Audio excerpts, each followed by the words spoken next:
Wolf, get away from those sheep. Bollocks. You're listening to the Wolf and the Shepherd podcast, broadcasting from Fort Worth in the great state of Texas. Now, get ready for this episode of the Wolf and the Shepherd. Welcome to this episode of the Wolf and the Shepherd. Today we have with us Mae Deevy. Mae, glad you could join us. Oh my gosh, it's my pleasure. Thank you. Yeah, thank you, Mae, for coming on the show. Been trying to get you on for a while. I follow you on Instagram, and you live a very interesting life. You're very serious in terms of committed to what you do, but you also seem to have a lot of fun with everything. Yeah. Thank you. That's been an intentional practice to bring some fun into what can sometimes be serious work. It doesn't always have to be serious. It can be fun sometimes. Now, for the benefit of our listening audience, if you can give a little bit of your background about yourself right up until you kind of met the world, of hypnotherapy and aromatherapy, which I have to mention those words, even though we didn't have them in the title, just because we've got quite a big dyslexic following and they have no clue what they're clicking on when they see the titles. They just click on the logos.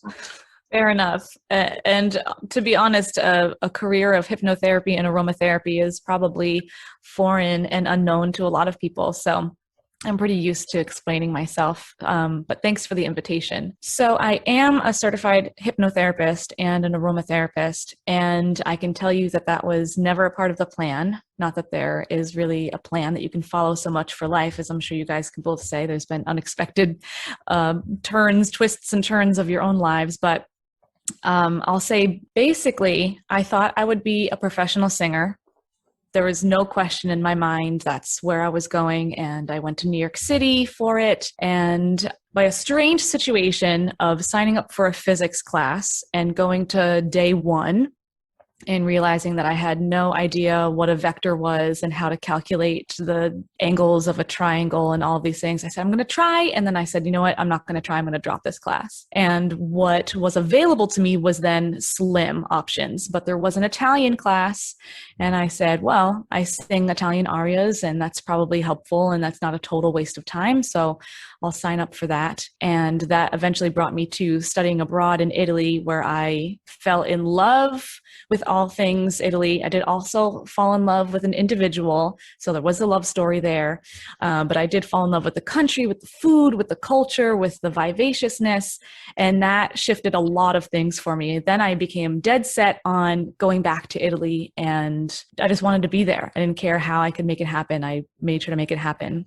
So logically, oh, you're going to ask a question? Well, yeah, absolutely. So, Wolf, I think you need to sing her a little song just to make sure that we all know how terrible of a singer you are, because she actually wanted to be a singer. And I've tried to convince you for so long you're not a singer, and you keep saying you are a singer. So sing her a song. I'm not falling into this trap, because the last time I sang it was Baby Shark and you cut me off. All right, fair enough. And he may not be warmed up. You really got to take time to warm up the vocals. So yeah, that might be one of the problems. Yeah, no, he doesn't need any warm up. It's terrible. No, it's absolutely terrible. Yeah, you're actually a classically trained singer. Yes. So does that mean kind of like just opera and that type of stuff? Did you actually get to like go on stages and sing? Yeah. So I never performed in a full opera, for example, but that was the training that I received in college. But I also sang like a little bit of jazz, some show tunes, some like rock and some pop here and there. But I did actually really enjoy singing arias and some of that more like operatic stuff. And I had some opportunities in college. I joined an opera workshop, which sounds just about as nerdy as it is, but we had a good time singing some opera arias together. It's a lot harder than it may seem. Actually, it seems hard, and I can confirm that it's hard. Yeah, the only opera I actually know is Cavalleria Rusticana. Oh. Have you heard of that? I have not. Oh, so you've never seen Godfather 3. Oh. So that's the only reason I know an opera, because in Godfather 3, Michael Corleone's son is singing in Cavalleria Rusticana.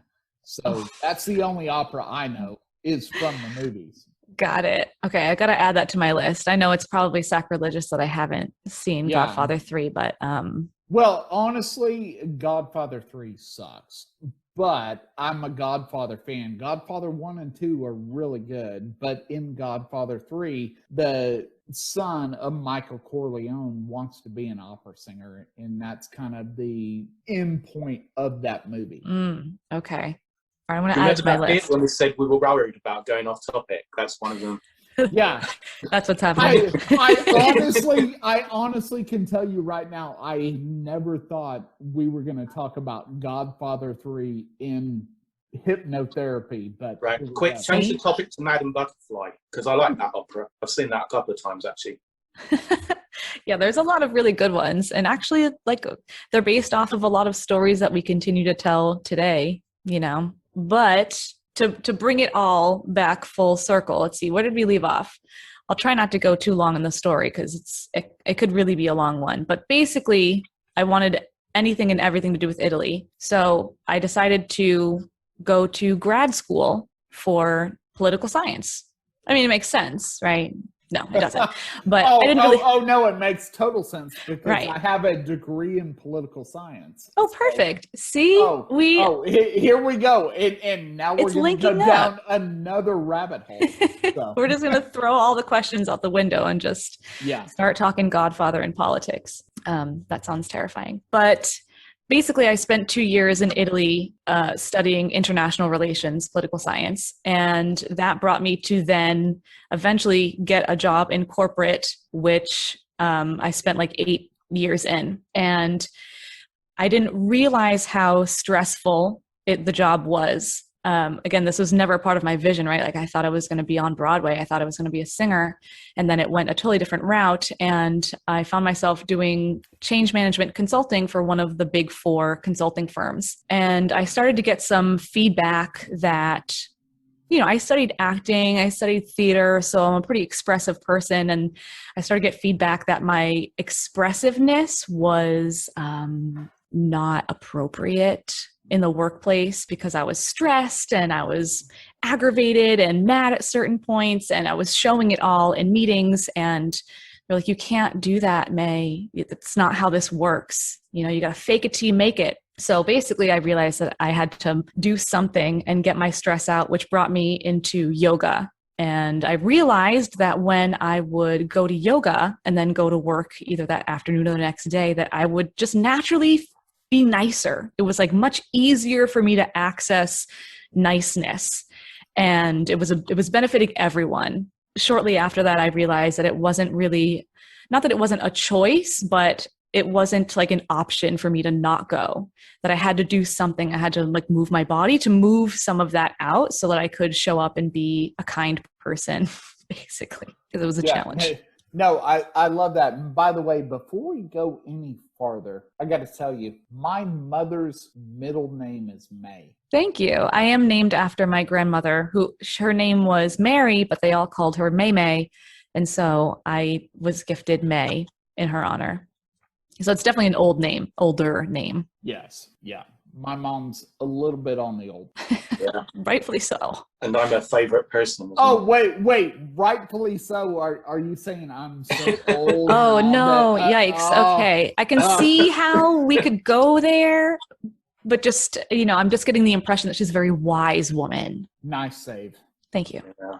So, Mae, can you tell us how this all kind of curved around to aromatherapy and kind of hypnotherapy? I mean, I know a lot of people kind of get into aromatherapy. That's kind of quite an easy entrance when people go into all this type of businesses, essential oils and candles and stuff. But hypnotherapy, a little bit of a different matter. It is, yes. So basically the doorway into that conversation is that I ended up deciding to do a yoga teacher training. And granted, I still am working in corporate. And for my final, I had to lead a yoga class, which makes sense. That's the whole point of the program. And a part of that was that I had to lead a meditation. And I didn't have a meditation practice personally. So that was very triggering and nerve-wracking to go in front of a group of individuals and lead something that is foreign to me. And that personally, I felt like I can't meditate. that's not something that's accessible to me every time I try. My mind floats somewhere else, and I'll get up and do tasks that I've been putting off for 6 months, like pulling the windows out from the house and washing the exterior of the glass and all these crazy things. Like, I came up with the most amazing excuses to not sit down and meditate. So I said, there's a block here. It doesn't make sense. Meditation, I know, is good for me, and I don't know why I'm preventing myself from doing something that I consciously know is good for me. So I decided to try hypnotherapy to break through that block because it was not making sense to me. And I basically signed up for a package of hypnotherapy sessions, and I had my first session, and it blew me away. It was a massive emotional release that in my conscious mind didn't seem to relate to the topic. All that I knew was, I had just accessed a place in my mind that I had never been before, that it was meditative, if not deeper than that. And B, there was a massive release of whatever it was that I had unconsciously been holding on to that wasn't serving me. So it interested me. And from that point on, I was just so curious what happened and why and how it all works. And there was a notification in my inbox shortly after that to enroll in the school. And I said, I think I'm going to do this. Again, I still work in corporate. I don't understand where this fits in my life. I don't know what I'm going to do with this. It feels kind of crazy. I don't understand it, but I feel the calling. And so I'm going to say yes and figure it out later. Right. Did you have any barriers to kind of believe in going into kind of alternative treatment routes? Because you get a lot of people who, they're kind of ingrained early on that, science is the one way, you treat everything through pharmaceuticals. You've got other people who have kind of religious barriers, going into different types of, especially Eastern-based practices. Were you kind of pretty clear of all that baggage to be able to, run this and grasp it straight away? Yeah, that's a really good question. Thanks for asking. And I'll just say, for me personally, I grew up in a household that probably was a little bit more open than maybe the average American household. If we burned ourselves in the oven, like pulling a pizza out of the oven, you burned your hand or whatever, my mom would say, well, go take a leaf off of the aloe plant on the windowsill and put it on your burn. That probably is not something that maybe the average mom says. So I did grow up in an environment where there was this correlation of plants, I suppose, in the household. But I will admit, at a certain point, we all got busy in life and we diverged from that. So we all went a different way. And I don't know, it kind of, we all collectively forgot as a family. And what brought the essential oils back into my life was through my sister. And when she got pregnant, she realized, well, first, when you get pregnant, there's certain rules, like you can't have deli meats, you can't do this, you can't do that. And if you have a cough, you can't take cough syrup anymore. If you have a headache, you can't take medicines anymore. And so she was like, well, what am I supposed to do? A, how am I supposed to treat myself? And B, when she had the baby, she had this realization of nothing has ever touched this baby's skin, nothing. I am the gateway, the gatekeeper to this baby. And so my choices are so important. And so she then got really big into essential oils, and she's a person who likes to read and study things and read about the science and learn about the interactions and how it works. So she got really big into them, and I wanted to support her, and I got into oils. And then it's almost it was a bonding thing for the two of us. And just to really quickly link it to then the hypnotherapy, I decided to take on a study of, I decided to get my certification in aromatherapy. That was a mouthful. And as I'm studying now hypnotherapy and aromatherapy at the same time, it was as if the programs were created together in a certain way. There were so many overlapping synchronicities, if you will, the history of hypnosis, the history of aromatherapy, both being linked back to ancient Egypt, in that the Egyptians had what they called sleep temples, and they practiced hypnosis, and they also were buried with There are vases of essential oils and all of the interactions in Cleopatra, like loving frankincense. And that's actually like the charcoal burned frankincense is what she used to adorn her famous eye makeup, which is like that cat's eye, that black cat's eye makeup, and all these interesting interlocking things. And also like the brainwave states of hypnosis and also essential oils and kind of getting into the physics and the chemistry and the biology of it all. It was like, these are actually tools that are designed to go together. And I know we'll probably talk more about that, but that's basically then how the two worlds converged for me. And then I have just been hooked ever since. Yeah, I think a lot of people have a diluted, I guess, opinion of what hypnotherapy is, because on TV, you see the traditional, patient laying on the couch and the, hypnotherapist kind of waving a pocket watch or listen to a metronome, and the normal speech of, you're getting sleepy. And then on the other side of it, you have stage hypnosis. And, a lot of people don't understand the differences, and, whether stage hypnosis is real, it's always a trick, or is mass hypnosis even possible? So could you kind of walk us through that and kind of clear out all the misconceptions most people kind of have about the definition of it? Yes. Yeah. And those are such good questions. And they're questions that I get often because rightfully so, we're shown a certain side of what hypnosis, we're basically told what hypnosis is through movies and TV programs and things like that. And the true practice of hypnotherapy is oftentimes very different. So let me just first talk about stage hypnosis, because for the most part, I think that's where most minds go. I know for me, graduating high school, we had like a senior all-night party, and they had a stage hypnotist come in, and that was our entertainment, like our gift for graduating. And everyone's up there, and like one of my friends was like a washing machine, and it's just kind of silly and fun. And so I think what's important to call out is that everyone is there under the agreement that it's there for entertainment purposes. And how it works is that the hypnotist is basically super observant of the entire environment from the moment that people are walking in. And oftentimes, they'll begin a show of like, all right, who's excited to graduate high school this weekend? Yeah. All right, who's from Massachusetts? Because that's where I grew up. Asks some questions to get people to say yes and see who's opting in already. And so then they're kind of dividing the audience between those who are opting in and those who are opting out. So then by the time that they get around to saying, who wants to come up on stage, they're going to pull the hands that are agreeing to go up on stage from the smaller pooling of people who have opted in from the very start, because those are the people who are like really revved to go and like want to participate. And then also it's important to say that they're willingly participating, which is basically all that you really need in order to be hypnotized is to want to be hypnotized. And so that's what's happening there. And everyone's going up on stage under the universal understanding that we're here to have fun and be silly, and that they know that they're probably going to make an ass of themselves in some way, shape, or form. So they're all there to have fun. So basically what you say is people that can be hypnotized have to be willing to be hypnotized. Right. So I'm thinking about myself right now, and I'm like, that might be interesting.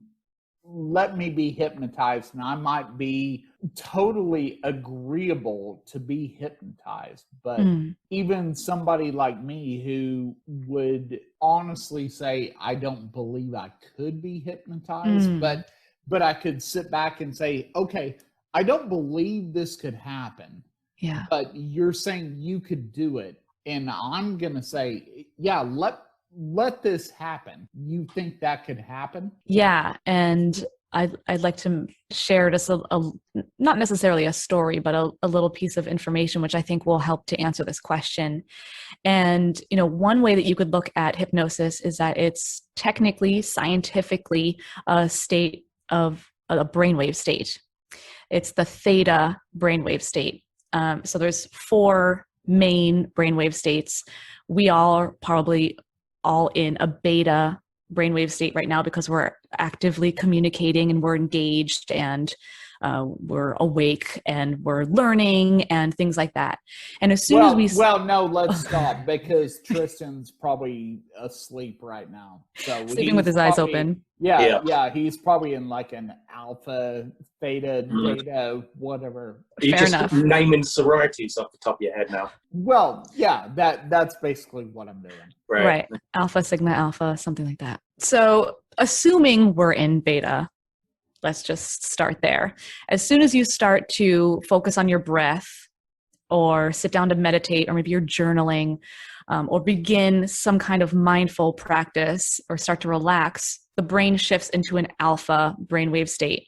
So the beta brainwaves are an active, high peak type of brainwave, and then they start to slow down, the waves and the amps and all of these things, they start to slow down. And with hypnosis, it's a process of relaxing the physical body to then allow that relaxation to the mental body, let's just say. And when that occurs, then the brainwave state slows down even more until you're in a theta brainwave state. And just to complete the circle, to fully explain it, when you relax even deeper from a hypnosis state, you then are in delta, which is when you're sleeping. So there's a common misconception that hypnosis is sleeping, and it doesn't do us a lot of favors that they used to say, you're getting very sleepy, you're getting very sleepy. They don't even say that anymore, but it's literally scientifically not what's happening. You're not asleep because you're not in delta. You're in the brainwave state that's above that. And I also will point out that what is cool and interesting is that we go in and out of a hypnotic state all throughout the day, every single day. But at the very least, I can tell you 2 times for sure, which is when we wake up in the morning, because we're waking up out of a delta brainwave state and working our way up into beta. So we're passing through theta.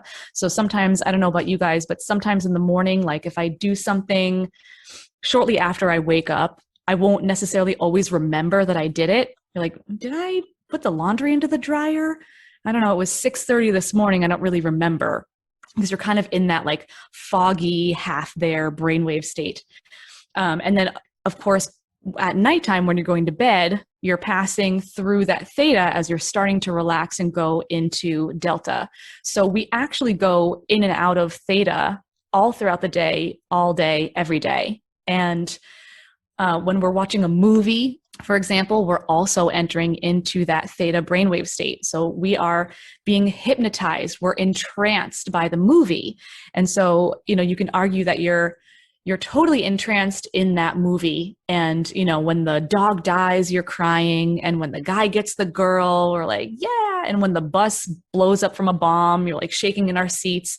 And yet we know at the same time that we're not in the movie. We know that we're in our chair. And, so much so that if the smoke alarm were to go off while you're entranced in this movie, you would hear the smoke alarm, because you would be like, oh gosh, I got to get up and leave because the smoke detector is going off. Like, I got to go. You're not so entranced in what's happening. You're fully aware of being into the movie and also in your current seat. So hypnosis is a little bit like that, in that you're in this deeply meditative place, and you're both present in the moment because you're actually able to communicate with me as the hypnotherapist. I'm asking you questions, you're able to respond. You're both in that present moment, but you're also having an experience maybe somewhere else, if you want to put it that way. Right. So I think it was very unfair for you to bring up dogs dying in a movie. I should have given a disclaimer. I apologize. Yeah, because that destroys me. If a dog dies in a movie, I immediately hate the movie. That is the most terrible movie to ever be made. I do not want to see a movie where a dog dies. I could have 100 actual real people die in a movie. I'm like, oh, okay, they probably deserved it. No dog deserves to die in a movie. I know. I'm sorry about that. I should have given a different example. No, that's fine. You didn't know that. But it's kind of interesting the way you bring this up, because for men, easier to kind of get in this hypnotic state than women, because I'm thinking, as you describe this, I can get distracted. I can see this with with women, and maybe it's heterosexual males or whatever, and I say, oh, okay, well, yeah, that's literally probably a minor form of hypnotism. That when a beautiful woman shows up, you kind of get hypnotized, right?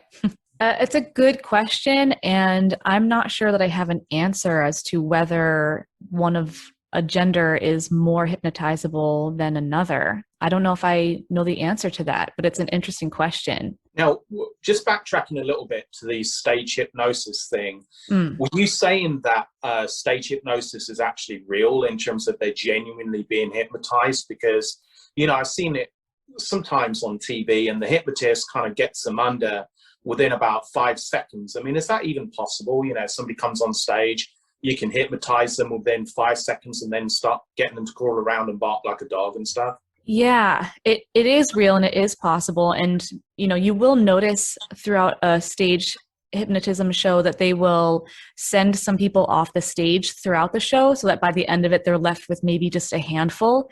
And there are people who are more hypnotizable than others. It's called somnambulism, someone who's can access a really deep state quickly. And so those are the people who are somnambulistic are the ones who are left on stage.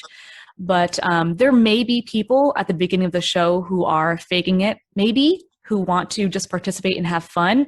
But the hypnotist most likely knows that and kind of sends them off the stage. But I'm not an expert in that. So I'm just kind of putting a guess out there about that. So I guess I can't really speak to that super with experience. Can you actually be hypnotized to do something against your will, as in like you weren't hypnotized and you have a moral objection to something? Yeah. And you once under hypnosis, even though you agree to be hypnotized, be convinced to do something which would normally be against your values or whatever? Yes. Such a good question. The answer is no. Your free will remains intact. So if it was possible for me to hypnotize someone else, for example, and make them do whatever I wanted, because there is this misconception that hypnosis is mind control, I would definitely have a lot more money in my bank account. I would have no mortgage and no debt. I probably would have a nicer car. I probably would have like some kind of rich husband or something. Like I probably would set myself up in a lot of ways if it was possible for me to control someone's mind and do things outside of their, that they wouldn't typically do. So you could not hypnotize the wolf to talk like a normal American? No, I don't. I think that one is really ingrained. Well, the only reason I actually asked that was because sometimes the shepherd and I go into these little discussions about, if you had a superpower, what would it be? And as typical males, we always try and choose the one where we'd get away with the most amount of stuff, whether it be like robbing banks. And it's always a toss-up between hypnotism and invisibility. But now you've told us we can't hypnotize people to do stuff against their will, then we're going back to invisibility. Yeah, I think the invisibility is a pretty good card. I think you should go with it. Yeah, and I will share one thing that's really interesting. At least I think it's interesting. I had a client once lie to me during a session and about something really silly. I asked her what color something was that she was seeing, and she said it was red, but really it was blue. And after our session, she was like, I lied. I lied about what color I saw. It wasn't blue, it was red, or whatever it was that she said. And I bring that up because I think it's such an interesting example of how much control someone has in a session, because there is the misconception that I'm taking over your mind and that I'm in control and I'm in the driver's seat, and you can make me cluck like a chicken, right? It's like the common misconception. But the real truth is that the client is so much in control that they can lie if they want to. They're seeing red, but they're telling me blue. She chose to do that. That was within her willpower. And for whatever reason, that is what felt good to her in that moment to say that. Okay. Now, what role does aromatherapy kind of play in hypnotism? Because I wanted to bring this second part in because I know they kind of complement each other. At least most people assume they do, as in setting the scene, having a calming scent, lavender or something. But that's pretty much where most of us, our knowledge runs out in terms of aromatherapy. Some lovely smelling candles, and that's it. So I will say that what I do is unique in the combination of hypnotherapy and aromatherapy. I personally don't know someone else who is doing this practice. And I'm like, guys, why? This is amazing. So there's a couple different ways that aromatherapy can be integrated with hypnotherapy that really accentuate the process. And maybe before I even go into that, I do want to give a little bit of a shout out to just why it is that makes sense, because there is, we're just like, why would a fragrance like lavender make any kind of difference one way or another? Like, how does that make sense? So I want to back it up for just a second, in that there is a difference between a fragrance and an essential oil. An essential oil has gone through either a steam distillation or a cold press, like you would make olive oil, or a CO2 extraction, or one of the three ways that you would extract the oil from either the bark of a plant, the flower, the seeds, the entire tree. However it is, it's plant material in some way, shape, or form, and it's extracted. So what's happening is when you are inhaling an essential oil, for example, it's these little tiny, tiny molecules of that essential oil that's basically riding on vapor or what have you, and assuming you're using a diffuser of some sort, and it's going up your nose as you're inhaling it through your nose, and it's interacting with the olfactory bulb. And it's kind of giving it a little tickle and saying like, hey guys, we're here. And it's going then in through the brain, and it interacts with the limbic system of the brain, which is also known as the emotional center. So it's interacting with the amygdala, it's interacting with the hypothalamus, the hippocampus, and these are the areas of the brain that house our emotions, emotional trauma. It houses our learned associations. So if we associate popcorn, like the smell of popcorn, with the movies, and that's a joyful experience, then every time you smell popcorn, you're more than likely feeling excited and joyful because your brain says that equals a happy memory, that kind of association. And then the hippocampus and the hypothalamus as well is linked to your nervous system and your endocrine system. So your nervous system is the one that says, hey, fight or flight, like you're about to be eaten by a bear, so run for your life. Or, hey, you're safe, you're good, you're calm. The parasympathetic nervous system's like, it's all good. You can relax the shoulders down, release, relax, we're good. You don't need to look over your shoulder. There's no bear coming. Whereas the endocrine system is basically the system that controls all of the rest of the body. It's kind of like the master board for all of the rest of the systems. It controls a lot of our hormones and like our adrenals and all things like that. So the fact that the essential oils are interacting with this part of the brain is really significant. So I like to say that the fact that the essential oils have a fragrance is a convenient byproduct. Like that's not at all the point. It's convenient because it's lovely and it's fun and it's wonderful. They're beautiful.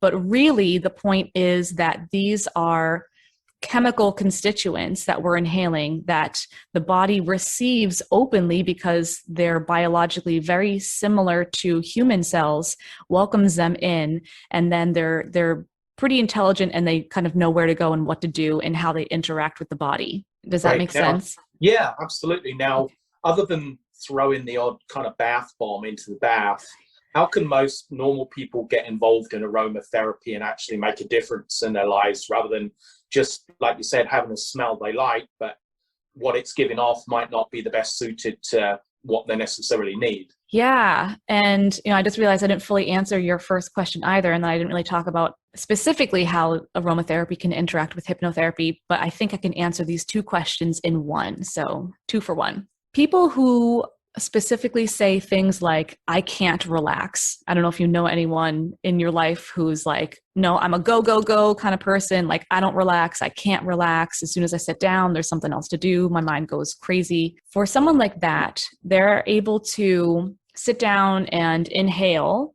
either in a diffuser, or you can just use oils in your hands and cup your hands over your nose and mouth and inhale.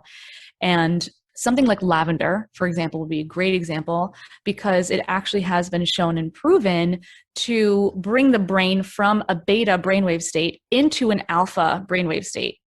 So it's like, this is a terrible example, but there's some people who maybe pregame before going to a football match or going out to a bar. They maybe have a couple shots at home to get things warmed up before going out, spend a little less money. You guys know what I'm talking about? We have never done that. Foreign concept. Yes, foreign concept. Well, you can Google it then maybe after this podcast to see what it's about. But the pre-gaming is a way to you spend less money and you pre-game before going out. And the essential oils, I see that as a way to pre-game the mind, especially for those who think that it's hard to relax for them and they struggle with that. It allows them to get there. And by telling the brain to then tell the rest of the body, by activating that parasympathetic nervous system, say, you're safe, no bears are coming after you, you can relax. And it allows the physical body to then allow that relaxation to happen. So that's one way. Another way, because of the interactions with the limbic system of the brain, it supports the releasing of emotions and the clearing of emotional patterns. And you also can create what's called an anchor, which is basically an associated learning, like we talked about with the popcorn, but you can create something like that. So here's an example. If you perhaps are someone who gets really aggravated in traffic, maybe you have road rage, and that's really something that's challenging for you. You can, in a hypnosis session, you can create this association between, I don't know, let's just say peppermint and, being calm or whatever your affirmation is. Your desired state is to be calm when there's traffic. And so every time then, because you have this anchor that's created between peppermint and calm in traffic, you can smell the peppermint and your mind goes to, that state or that affirmation or whatever it is that you're working with. Or you can use that affirmation and your brain can kind of imagine that it's smelling peppermint. So you can kind of create this anchor state. So there's a couple ways that you can, but those are my 3 kind of favorite ways that I think are the most impactful. And then to answer your question about the bath bomb, there is a lot of products out there that are labeled lavender, but they're not made with an essential oil. So they're synthetically created in a lab because it's cheaper and it's more efficient and it's easier. And so it's worth a little bit of diligence of reading the label if that's something that you care about. For me, I do. Other people don't care. But you can, if you have this anchored state between lavender being relaxing for you and you bought this bath bomb that is a lavender bath bomb, you're going to totally allow that relaxation to double because for you, relaxation equals lavender. So you're already bought in. You're totally there. Does that make sense? Yeah. Now, outside of certain psychosomatic type effects, as in people, they put on a candle which is supposed to instigate kind of calming down and this stuff, and people kind of convince themselves they're calming down. Are there certain people who aromatherapy just doesn't work on, and not because they don't have a sense of smell as such, because I'm sure some of these oils kind of actually bypass and go, your brain reacts to it more subconsciously than you're reacting to it consciously. But does it not work very well for some people, aromatherapy? If they are I have had some clients say specifically their partner is I don't what is all this hubbub you brought into the house? I want nothing to do with this. It stinks. They make a big stink out of it. Is this assuming they've married a Jewish woman? I don't know.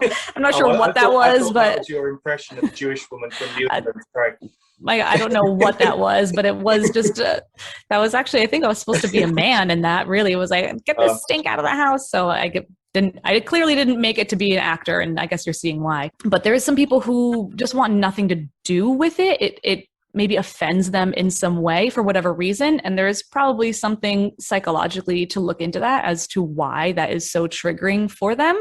But that's probably a whole other sidebar conversation. But basically, essential oils can be helpful to anyone. But like anything, people have to want the change, the one thing that we know in life is that we can't ever force anyone else to do anything or to change or whatever. So if someone doesn't want it, we certainly can't force them either way. Yeah, but so what about the single moms that are sitting there at home on Facebook and then they just want to start selling essential oils? Yeah. I mean, what do you want to say to them? I mean, I see that all the time. They're like, oh, this is not an MLM thing. This is real. Okay. I see that all the time with the Yes. essential oil things. And it's always, the MLM, it's kind of the new thing, right? Yeah, definitely. Yeah. So, MLM is multi-level marketing or a network marketing company for anyone who is not familiar with that terminology. And, I am a network marketer myself, so I totally get that. And there's a lot of people in my world and in my Facebook feed who are stay-at-home moms who, sling essential oils or however we want to call it. And, I say, go for it. If they have made an impact in your life and you have a story to share that could then impact someone else, then I would say, it's in some ways this is why we have Yelp, right? This is why we have this is why we Google restaurants before we go or check them out on Yelp or TripAdvisor, because we want a review. We want to know that someone else experienced them in a positive way and that made a positive impact. We want to know.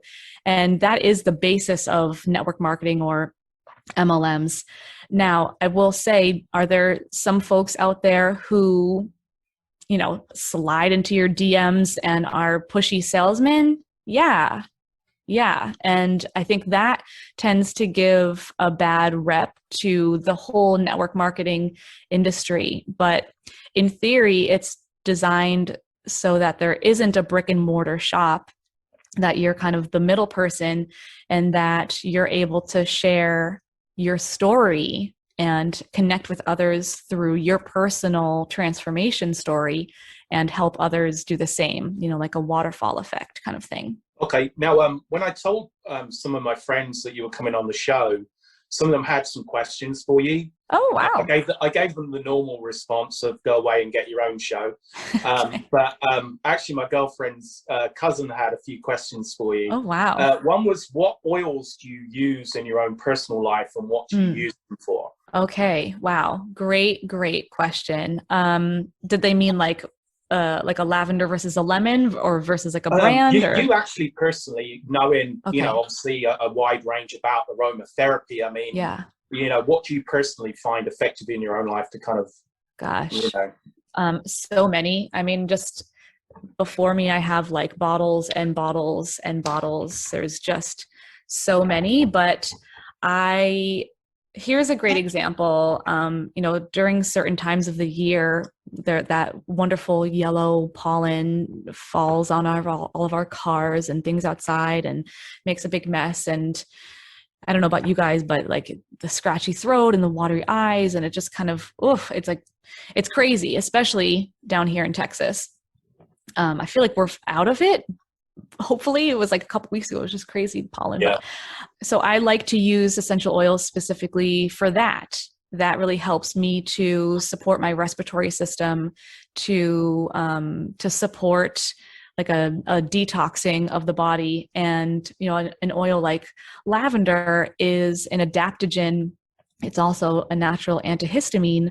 So we're able to inhale it, or you can take it internally or even use it topically, but really inhaling it or doing internal ingestion for this matter it's how it's most effective, but can be really super supportive. And the three together are so wonderful. So that's like one example, but I really like to use a diffuser. So I'm inhaling the oils at night at bedtime.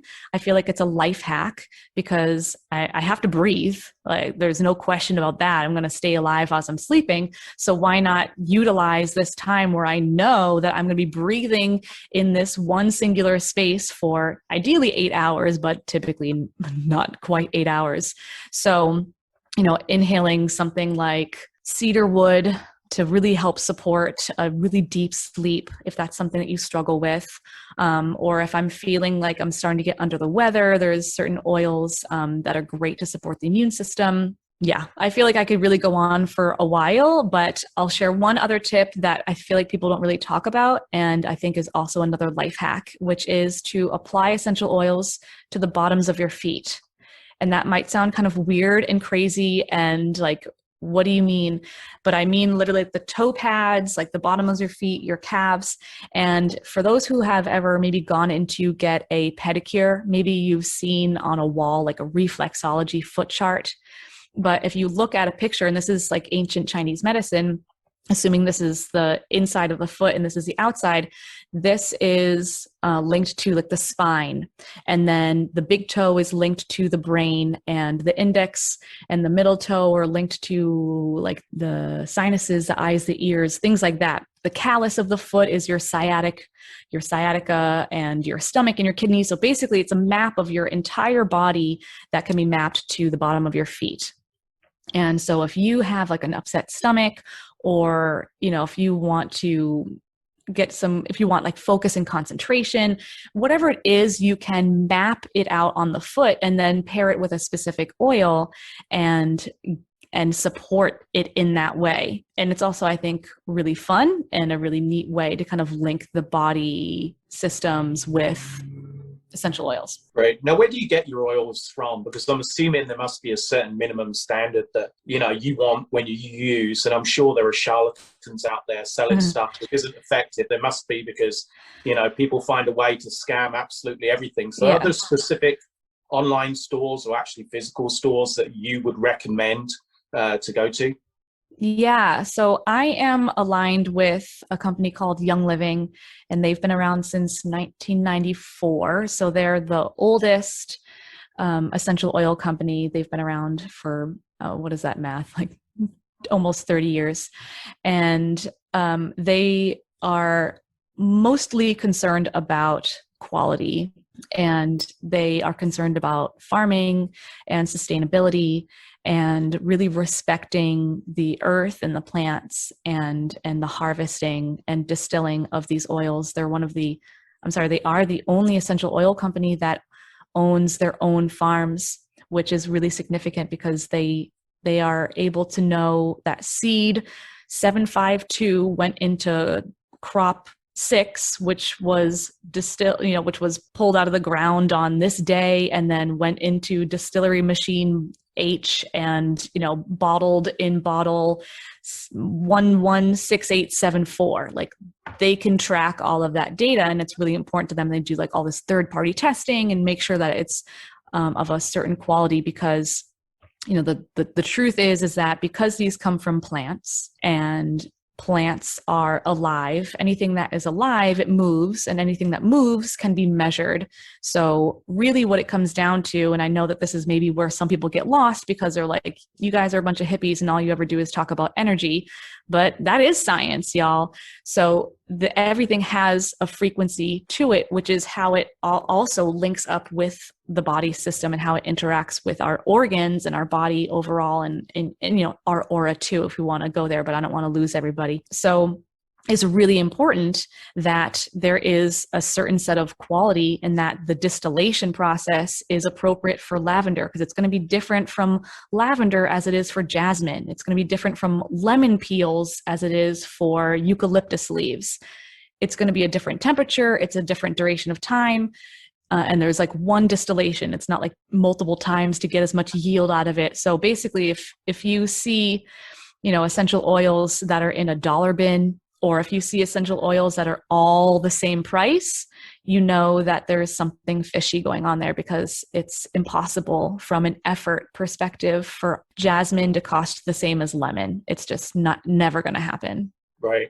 Now, just expanding on the hypnotherapy thing, yes. The Shepherd and I normally have the kind of Scooby-Doo approach to this type of thing, in that, you know, we've also been fooled by the oversimplification of, you know, certain things to do with hypnosis. So just kind of skip into hypnotic regression or regressional hypnosis, whatever. Can you explain exactly what that is, how effective it is, and what the limitations of that are? Yeah, there are a couple of different styles of hypnosis or hypnotherapy that are out there. And there is some different schools of thought. So I think it makes sense that it's a topic of debate, because I think even in the community itself, in the hypnotherapist community, it's a topic of debate. I don't know if you're familiar with Joe Dispenza at all, but he is a big science guy. He's a quantum physics science and like super into brainwave states. And I'm not sure that he's necessarily a hypnotist, but I also kind of think that he's a hypnotist because he certainly speaks the language.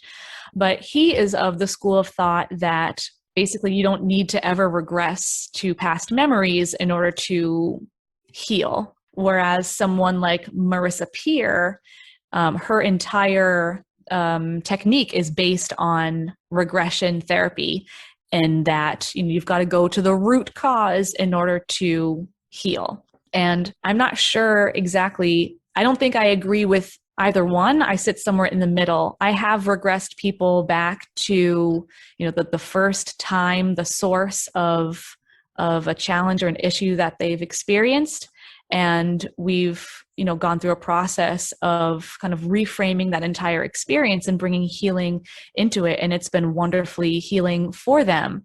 And yet I've also worked with clients who had issues that they know stem from their childhood, and there's absolutely no need for us to go back to re-experience it because they've experienced it once, they lived through it. There's no need to dig up that grave. And, we're able to experience healing and a reframing of that situation too, without regressing back to the memory. So it is real. You can regress, but it's not always necessary. So I guess maybe that's my Switzerland answer for you. Anybody that talks about hypnotherapy and being hypnotized, we got to bring up UFOs and aliens, right? So there's all these people that go under hypnosis and say, oh, I got abducted by aliens, and then all of a sudden that gets proven because this hypnotherapist put me under hypnosis and said, yes, I went on this spaceship. And so I think it could be good, it could be bad, based off the fact of trying to prove hypnotherapy. So where do you stand on that? Wow. I wasn't expecting that question. I have never had an interaction with a client looking to have any kind of interaction with UFOs or aliens, or confirm that they exist, or use hypnosis to confirm that they were abducted, or anything like that. I don't really know what to say about that. I almost feel like I'm more prone to hearing stories about aliens and UFOs after like an ayahuasca ceremony, more so than in the hypnosis world. So I don't know. But you've piqued my interest, and now I want to like go down some YouTube holes, I think. Yeah. Now, have you seen the movie Inception at all? I have seen the movie Inception. Right. Now, that's one of my favorite movies. Is it actually possible during hypnosis to plant false memories or plant an idea that you convince the person is purely their organic idea and you didn't, put that in their head? Yeah. Gosh, it's such a good question. And I know a lot of people have seen that movie, so they probably are curious of that too. And I think some of that is fear mongering. So I'm going to say no, but with an asterisk, in that, I recently was listening to a podcast episode where two hypnotherapists were kind of talking about a similar topic, and they brought up the point of, you can in a certain way plant in some kind of false memory in a way.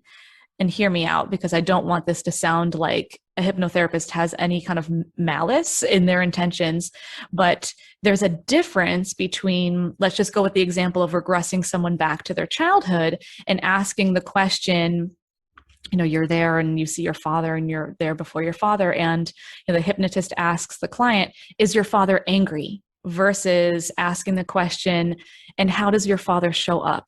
Those are two very different questions. And by asking, it's like leading the witness, is kind of what I'm insinuating by asking the question. Is that kind of guided meditation in a way, or is that something completely different? I would say completely different in that, hypnotherapy is is meditation, but with a goal. So it is guided in that, there is typically some kind of progressive relaxation.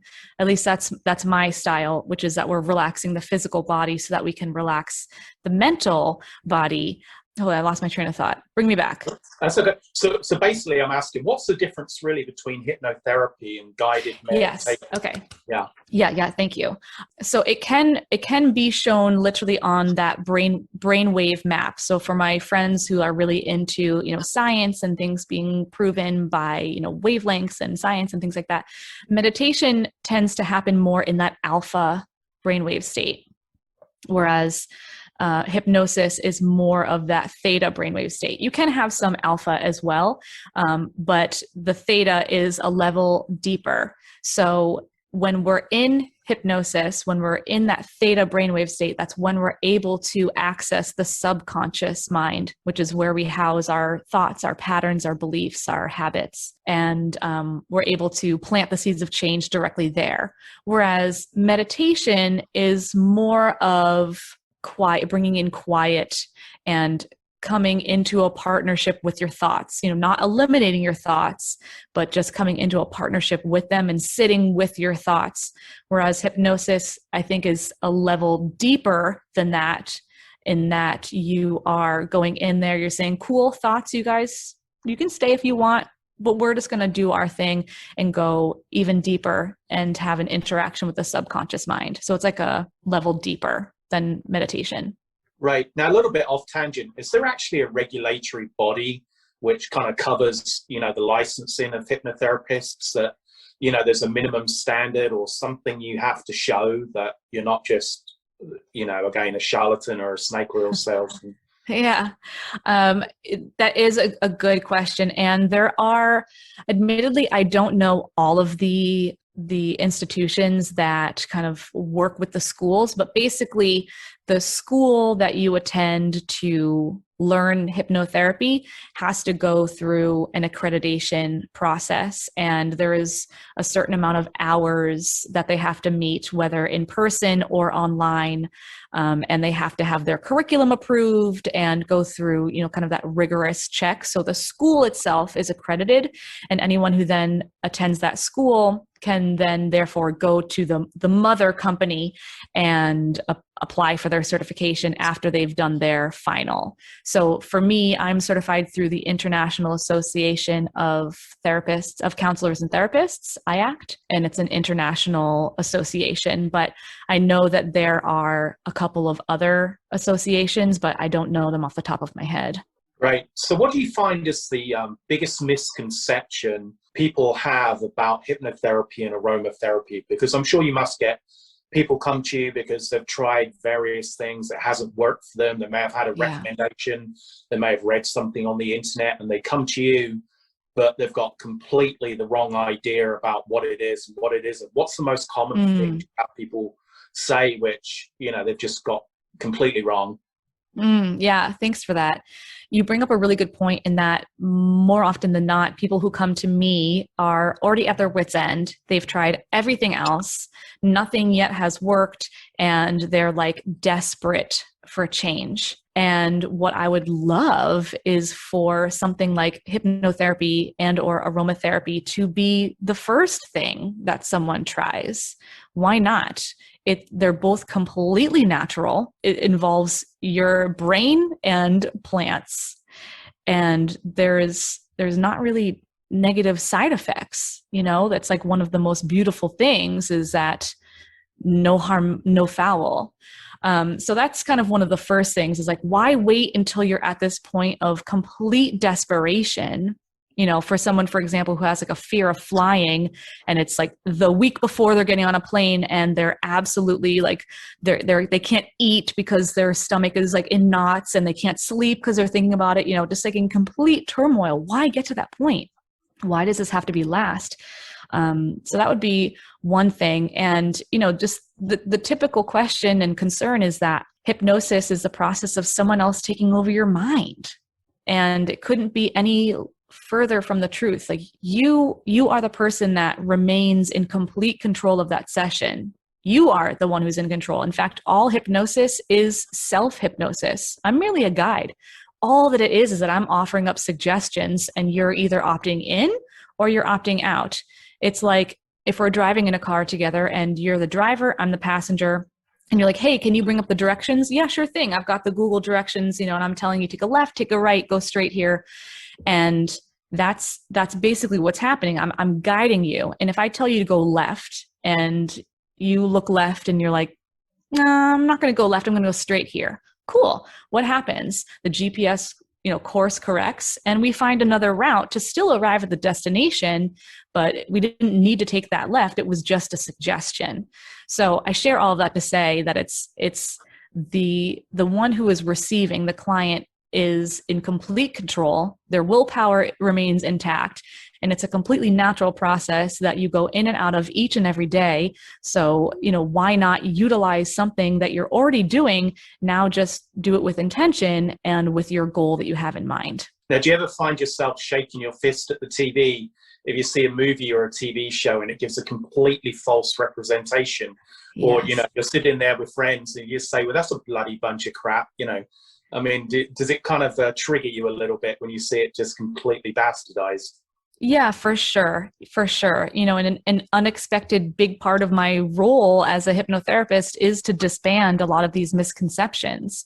But, what I think is interesting is, overall, I see this role of being a hypnotherapist as a process of deprogramming the mind, because a lot of the fears that we have and the reasons why we do things or don't do things are all based off of limiting beliefs in some way, shape, or form, whether we know them consciously or subconsciously. And so it's a process of becoming aware that these limiting beliefs are stories or things that have been programmed into us.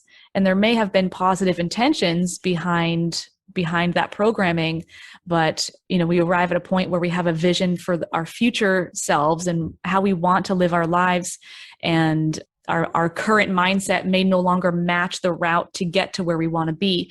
So it's a really liberating process to become aware that that is a limiting belief and that we can deprogram it from the mind and plant the seeds of transformation that we do want so that we can flourish and blossom. Now, that makes total sense to me. So with all this said, what would be, if you had this 2-minute conversation, right, that you could say, hey, let me explain to everybody why this works? What would you say? Let me explain to everyone why this works. That's the question?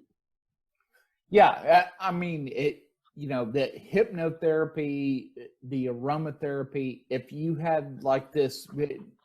And I'm not going to limit you to 2 minutes, by the way, but if you had this infomercial, you had this little piece on, whatever channel that you could say, hey, this is why all this works. What would be your explanation to say, hey, listen to me right now. This is why all this works.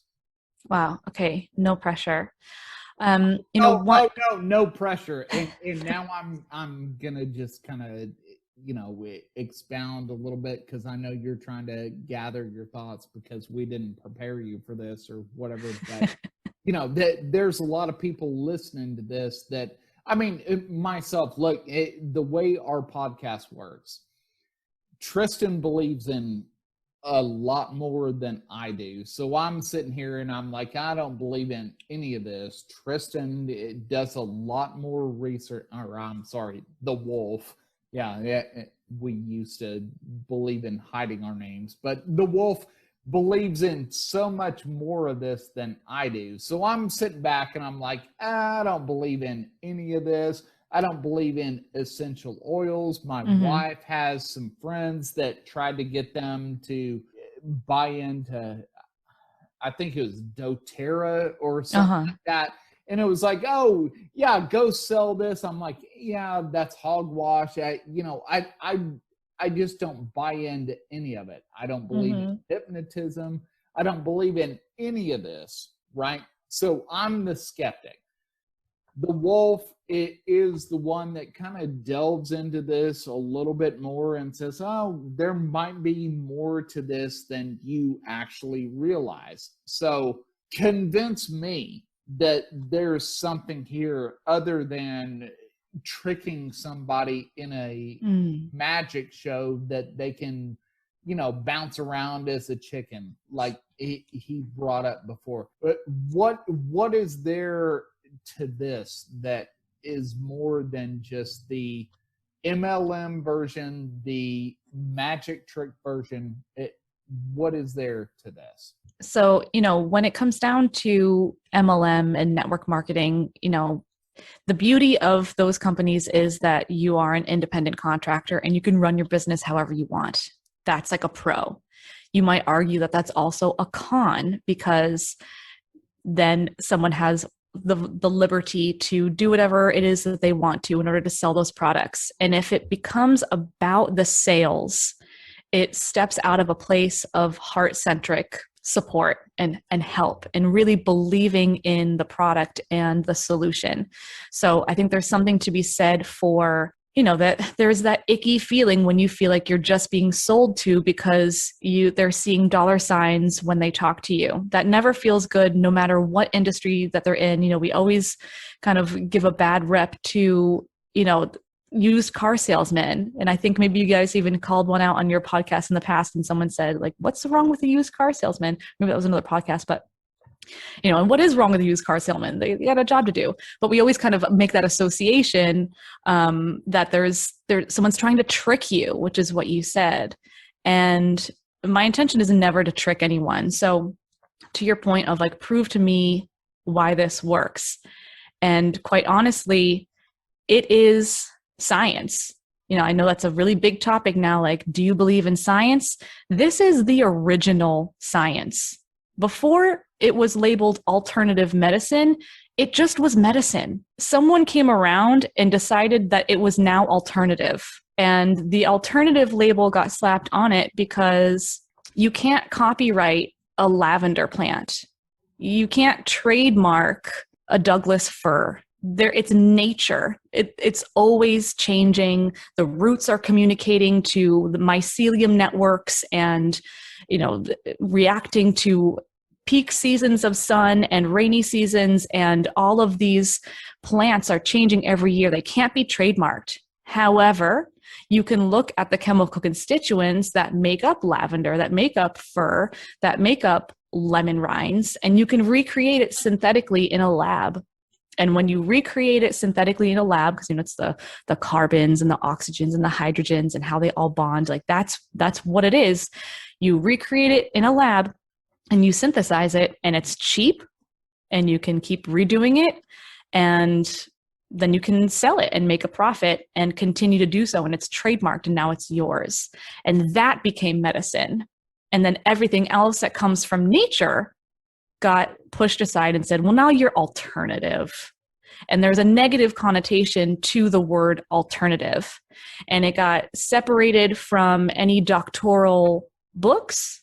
For, if you're going to university to become a doctor, they're not studying alternative medicines. That's not a part of the program. And so when we go then to see a doctor, a Western doctor, and say, help us, they're not going to reference their alternative medicine book. It lacks the validity from the Western world because they've now been made completely separate. And granted, there are some doctors and nurses who do interact them, which is wonderful and amazing when that does happen, because you can have it all. You can have both if you'd like. But I do feel it's important to call out that we didn't someday just come up with how to make a Tylenol. You know what I mean? We weren't like, we're smart people, but like we weren't just like Tylenol. Like we figured out like plant matters and the chemical constituents, and we learned how to synthesize them and recreate them in a lab. And like basically all that we do is based off of nature.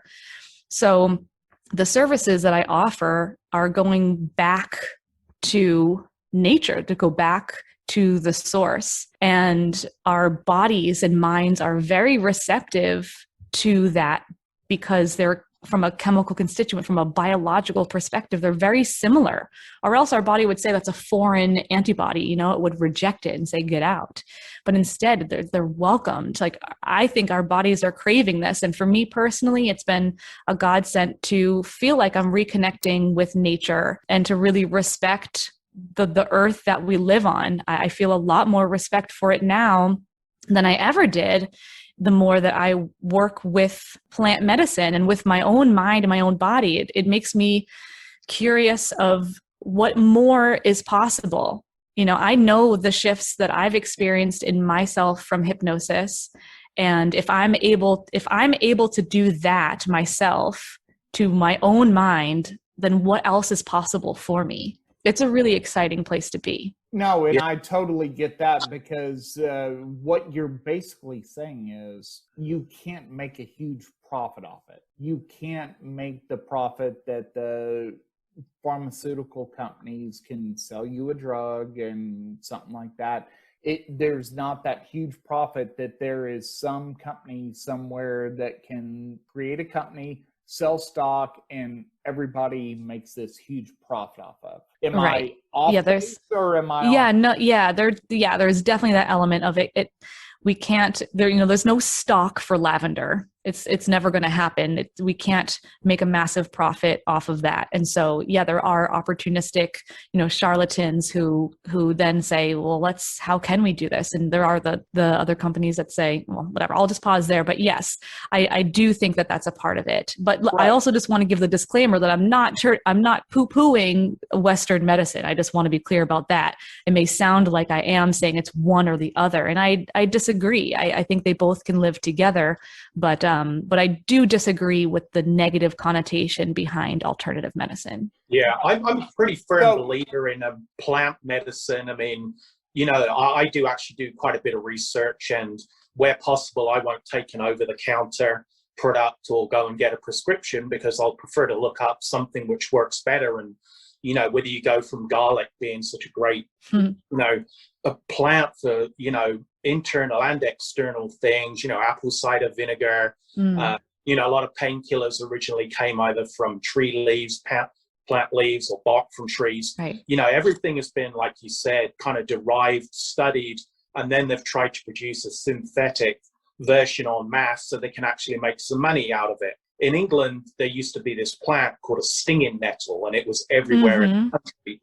And if you got stung by it, creams and stuff which you could buy over the counter didn't really work. But there was a plant called a dock leaf, where if you pulled this leaf off and you rubbed it on your skin, it would get rid of the stinging, within minutes. And there was nothing you could buy, over the counter which would work anywhere near as well as that. And, it's the same way for simple things like, somebody wants to get rid of warts, putting raw garlic on it underneath a Band-Aid works so much quicker than, these ointments you can buy, because they're basically trying to replicate what nature already does, but they can only ever get so close, because, to synthetically reproduce the exact qualities a plant may have, they can get pretty close. But I find the skepticism is fueled and funded by an industry which is trying to push you pills rather than allowing you to have something simple, which isn't going to be toxic to your body, and actually benefit you a lot more, in terms of reduction of inflammation. I mean, let's take CBD oil. I mean, there are very few things which reduce inflammation better than CBD oil, but you look at the number of products on the market, and these pills which cost, $4,000 to reduce internal inflammation, but something like a mixture maybe of CBD oil and some apple cider vinegar over a period of time might, in some people, do exactly the same thing without the harm of, this long-term connection, commitment to these drugs. Yeah, I think you said that really, really beautifully. I agree. Well, I disagree, because he never says anything beautifully, because he has that weird accent that nobody in America understands. But Mae, we certainly appreciate you joining us, on this podcast. We would like to offer you just kind of this end piece to, tell everybody where they can find you. And we know you have your own podcast, so we want you to promote that podcast as well. So this end piece, this is all you, Mae. So thank you so much. And thank you guys for having me, Shepherd and the Wolf. I had so much fun. Really, you guys are great. And again, Texas rules. Of course. Well, wait. Yeah, Texas rules. Absolutely. So we appreciate that. UK sucks. Texas rules. Yeah, I agree with that, though. Okay, I figured that was a pretty neutral ground for the rest of us. We've already agreed to disagree about which of the Texas states is best, so I just figured I'd go for the whole state thing. So, but yeah, I would love to invite you all to connect with me if anything I've said has resonated with you. We can continue the conversation. I am on Instagram at maedeevy.cht. And I do also have a podcast which goes a little bit deeper into what actually does happen in hypnotherapy. And I interview current day hypnotherapists to ask them why they tried hypnosis for the first time, because at some point they had to try it for the first time. And what happened? What was that first time like? What did it make available or possible for them? And how has it shifted things for them? And that podcast is called Stories from the Subconscious. And you can find it basically wherever you find your podcasts. So I'll share all of that to say that's pretty much how you can stay connected with me. My website is maedeevy.com. If you are so inclined to pick up some sessions, you're more than welcome to. And I'll pause there. That's basically all of my connections. Well, thank you so much, Mae. We certainly appreciate this. And of course, we've been friends, you, I, and the Wolf for a while. And so we certainly appreciate you taking your time to be on our podcast. And maybe you'll invite one of us onto your podcast. Hey. Probably me, not so much the Wolf, because nobody can understand him in Texas. But with all that said, thank you for tuning in to this episode of The Wolf and the Shepherd, and we will catch you on the next one. Thanks for listening to this episode of the Wolf and the Shepherd podcast. If you like what you just heard, we hope you'll pass along our web address, thewolfandtheshepherd.com, to your friends and colleagues. And please leave us a positive review on iTunes when you get a chance. Check us out on YouTube, Facebook, Instagram, and Twitter for additional content. Join us next time for another episode of The Wolf and the Shepherd.